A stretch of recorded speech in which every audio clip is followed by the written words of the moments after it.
सुना है जब दुश्मन मातृभूमि की छाती पर आ चढ़े थे, तब हमारे जनमानस मंदिरों में हाथ जोड़कर खड़े थे। और जनमानस से यहाँ मतलब है आम आदमी को लेकर के। और ये बात किसी से छिपी नहीं है कि क्षत्रिय लड़े थे और बहुत साहस के साथ लड़े थे। बट क्षत्रिय एक समाज में तो मुट्ठी भरी थे, बाकी एक बड़ा तबका तो आम जनमानस का ही था। तो उनके रिगार्डिंग था कि सुना है जब दुश्मन मातृभूमि की छाती पर आ चढ़े थे, तब हमारे जनमानस मंदिरों में हाथ जोड़े खड़े थे। जब मौका था भारत की जवानी को अपना शौर्य दिखाने का, जब मौका था भारत की जवानी को अपना शौर्य दिखाने का, दुश्मन की छाती पर चढ़कर विजय पताका फहराने का, जब रण क्षेत्र में उतरने की आई बारी, सब कुछ भगवान भरोसे छोड़कर आम जनमानस बन बैठा पुजारी। कि भाई जो करेंगे भगवान करेंगे। बाबा जी ने कहा है कि भगवान अवतार लेकर के आएंगे, हमें बचाएंगे, हम क्यों लड़ें, हम तो मंदिर में हाथ जोड़कर ही खड़े हो जाएंगे। तो उसके लिए ये था। तो आगे है कि मुट्ठी भर के आताताई समाज को गंदा कर जाते हैं। मुट्ठी भर के आताताई समाज को गंदा कर जाते हैं, संख्या बल में होकर भी हम चुपचाप सब सह जाते हैं।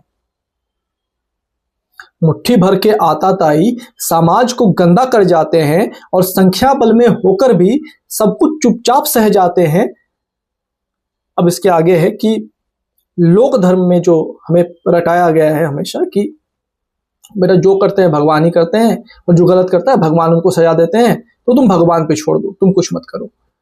तो बाबा जी कहते हैं, ऐ बालक, जिन दुष्टों ने कमजोर को सताया है, ऐ बालक, जिन दुष्टों ने कमजोर को सताया है, भगवान करेंगे इंसाफ उनका, ये बाबा जी ने रटाया है।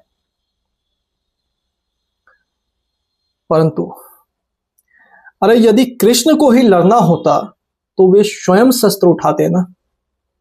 इतनी सी बात पर हमें समझ नहीं आती, हम सवाल नहीं कर सकते, क्योंकि हमें बचपन से रटा दिया गया है कि मानना है, जानना नहीं है। सवाल करेंगे तो हम उद्दंड हो जाएंगे। तो कहते हैं कि अरे यदि कृष्ण को ही लड़ना होता तो वे स्वयं शस्त्र उठाते ना। कुरुक्षेत्र में अर्जुन को मनाने गीता नहीं सुनाते ना।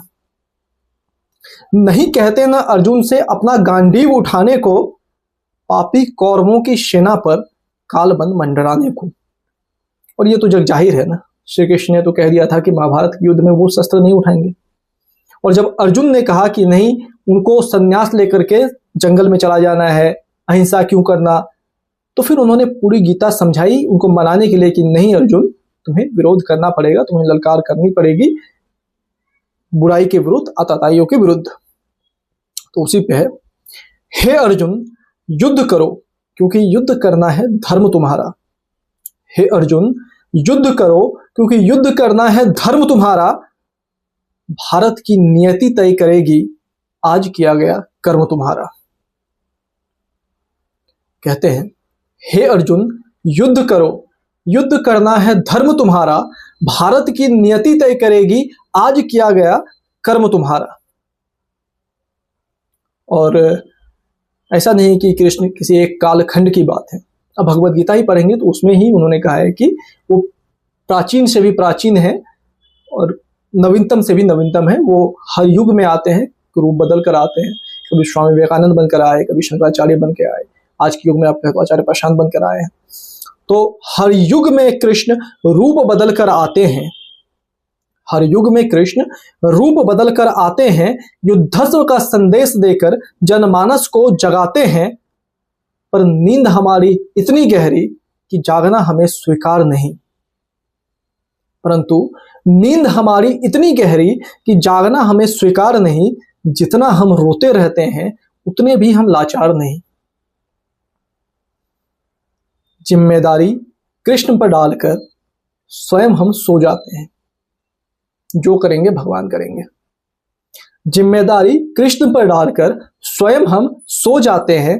जहां जवानी का शौर्य दिखाना होता है वहां बच्चे हो जाते हैं।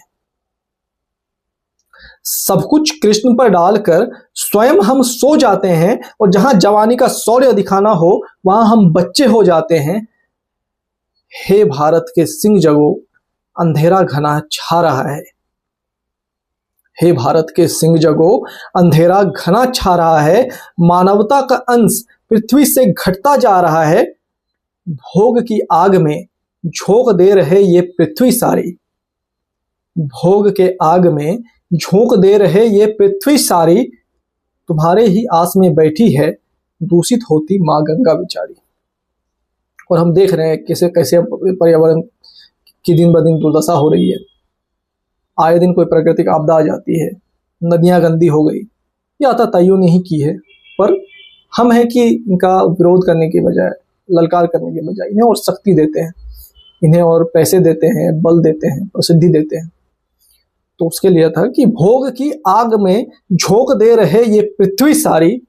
तुम्हारे ही आस में बैठी है दूषित होती माँ गंगा बिचारी। कमजोर जीव जंतु सारे तुम्हारे ही आस में बैठे हैं। कमजोर जीव जंतु सारे तुम्हारे ही आस में बैठे हैं। स्वच्छंद जीवन मिलेगा एक दिन इस विश्वास में बैठे हैं। तुम ना जागोगे अब भी तो ना धर्म का प्रकाश बचेगा। पहले ही बहुत देर हो चुकी है, और यदि आप आगे नहीं आएंगे, जो धर्म के मार्ग पर चल रहे हैं, यदि उनका मनोबल नहीं बढ़ाएंगे, तो सामने वाला कोई भी क्यों सामने आएगा? जो आने वाली पीढ़ी है वो क्यों ऐसा सोचेगी कि नहीं, धर्म पथ पर चलना भी सही है? क्योंकि प्रसिद्धि, पैसे, सब कुछ तो हम उनको ही दे रहे हैं जो आताताई हैं, जो पृथ्वी की दुर्दशा कर रहे हैं, जो अधर्म के मार्ग पर चल रहे हैं। तो उनको तो यही लगेगा ना कि यदि पैसा, प्रसिद्धि, बल वही मिलता है जहां अधर्म है, तो वो क्यों धर्म के राह पर चलेंगे? तो यही था कि तुम ना जागोगे अब भी तो ना धर्म का प्रकाश बचेगा। आने वाली पीढ़ियों का ना अच्छाई पर विश्वास बचेगा। विध्वंस की इस अग्नि को हमें ही बुझाना होगा। विध्वंस की इस अग्नि को हमें ही बुझाना होगा। कृष्ण तो केवल सारथी होंगे, शस्त्र तो हमें ही उठाना होगा। और आज के युग में शस्त्र उठाने का अर्थ कहीं से भी ये नहीं है कि आप गोली बारूद या पत्थर लेकर सड़कों पर उतर जाए। शस्त्र का अर्थ ये है कि जहां पर आपको दिखे कि गलत कुछ हो रहा है, या अधर्म हो रहा है, या किसी भी तरह से पर्यावरण का शोषण हो रहा है, पृथ्वी का शोषण हो रहा है, जीव जंतुओं का शोषण हो रहा है, उन लोगों को अपना सहयोग, बल, पैसा देना बंद करें। जो आप सब्सक्रिप्शन के थ्रू रोल मॉडल्स बना लेते हैं, उनको रोल मॉडल मत बनाइए। देखिए वो कैसे दुर्दशा कर रहे हैं पर्यावरण की। वो अगर अच्छे, उस योग्य हैं कि वो पर्यावरण की दुर्दशा नहीं कर रहे हैं, उनमें बोध है, उनमें समझदारी है, कोई बुराई नहीं है उनको रोल मॉडल बना लेने में, कोई बुराई नहीं है उनको बल देने में, उनको पैसे, प्रसिद्धि देने में। और सही जगह देना होगा, और जहां गलत दिखे वहां ललकार उठनी चाहिए, वहां विरोध उठना चाहिए। सही नेता चुनना होगा, सही लीडर होगा, तभी चीजें बदलेंगी। आज के युग में आप तीर धनुष लेकर के या ऐसे युद्ध नहीं कर सकते। हिंसा तो कभी विकल्प था ही नहीं। हाँ, क्योंकि श्रीमद् भगवद गीता उस कॉन्टेक्स्ट में लिखी गई है, तो हमें लगता है कि नहीं, वो युद्ध करने के लिए कह रहे हैं, पर कहीं ना कहीं जीवन के युद्ध के बारे में भी भगवद गीता कुछ ना कुछ कहती है। तो इस कविता के थ्रू मेरा यही संदेश था। उम्मीद करता हूँ आपको अच्छी लगी होगी।